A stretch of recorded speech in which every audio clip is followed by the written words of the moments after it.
Në shënim të 18 vjetorit të pavarësisë së Kosovës, Ambasada e Republikës së Kosovës në Norvegji, në bashkëpunim me Filharmoninë e Kosovës, gjatë javës së shkuar kanë zhvilluar një mbrëmje koncertale, ku kanë debutuar ansambli muzikor Reverie Quartet.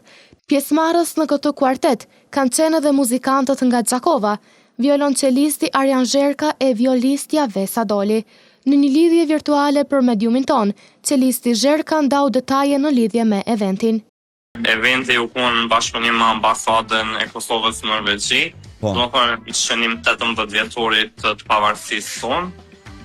U konë i organizuar shumë mirë, kemi i lujt ato në një sallë shumë të mirë, edhe publiku u konë normal me artëtarësit tonë atje, me bashkëardhëtarë, dhe ka qenë shumë event i mirë.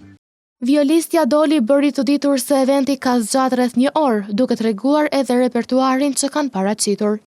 Një orë, ka pas, mas pari jemi prezentu me himnet normal, Kosovës dhe të Norvegjisë, mandej kemi lujt një kohë të kuartetit të Mozartit, disonant kuartet, që kemi qenë veç një kuarteti, mandej disa pika me solo këngëtaren, me sopranën Besa Logici, të Kristo Kono, Pejmi Ibrahimi, dhe Zadea e tjerë. Tutje violonçelisti Zherka ka njoftuar se krahas koncerteve që kanë zhvilluar deri më tash, në fund të muajit Filharmonia e Kosovës do të performojë edhe në Berlin.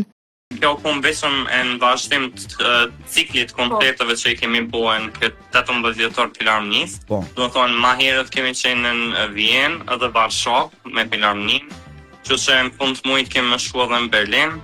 Kjo ku më konë një koncert shumë i veçantë pasi Filharmonia e unë për herë të parë prezantohet në Filharmonia e Berlinit. Tutje Zherka e Doli u shprehun shumë të kënaqur me organizimin e eventit, duke shpresuar që edhe koncertet e radhës të jenë të suksesshme.